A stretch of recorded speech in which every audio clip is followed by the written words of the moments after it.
E aí, pessoal, beleza? Hoje eu só vim falar mal do novo mangá de Jujutsu Kaisen, que é uma continuação que vai ser simplesmente tenebrosa por causa de dois motivos. O primeiro motivo é,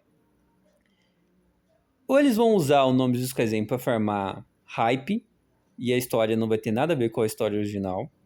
Ou seja, o cara queria criar outra história, só que, pô, vou usar o nome de Jujutsu aqui pra enganar quem os otários.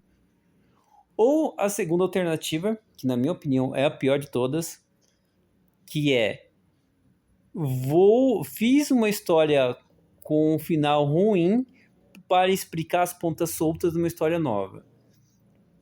Vamos pegar o final de Jujutsu. O final de Jujutsu não explicou o passado do Sukuna, não explicou o passado do Kenjaku, não mostrou qual é a relação de Sukuna e Kenjaku, não falou sobre o Tegen, não falou sobre assimilação.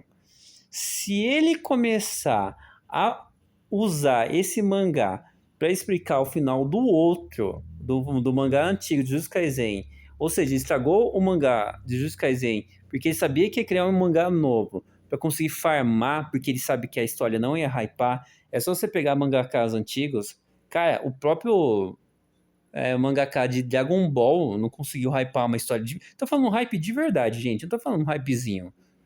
Dragon Ball, o cara é tipo uma lenda. E ele não conseguiu fazer uma história tão hypada como Dragon Ball após o Dragon Ball ter acabado. O próprio de Naruto, ele fez o Samurai 8. Ninguém ligou pra Samurai 8. Fairy Tail, gente.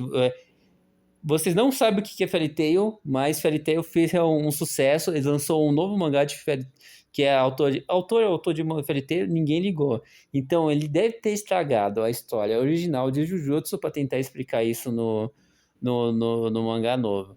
E ele fez uma cagada. E o final foi, ó, e Jujutsu estava tão ruim, que o final de Jujutsu foi só sobre o Gojo voltar. Ele criou uma história. Olha como que é estranho. As pessoas só falavam sobre o Gojo, é depois que o Gojo morreu, é sobre o Gojo voltar. E é capaz, nesse mangá, ainda ter maluco que vai falar que o Gojo vai voltar nesse mangá. Nesse mangá aqui. Mas a história tá bem. Ninguém tá ligando muito. A única coisa que hypou um pouquinho foi o Itadori.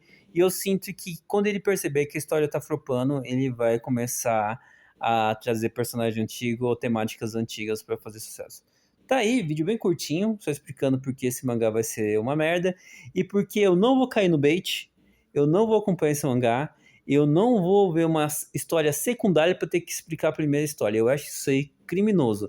Não basta. Eu prefiro. Não basta os mangá infinito, os mangá com dose homeopática de história, que o cara fica fazendo um filler praticamente dentro do mangá. É só pegar os mangás infinitos aí, tipo, de cada 100 episódios, 2 episódios anda a história. Agora os caras estão estragando uma história pra contar uma história na história nova. Mas é isso, valeu, falou, até mais, tchau.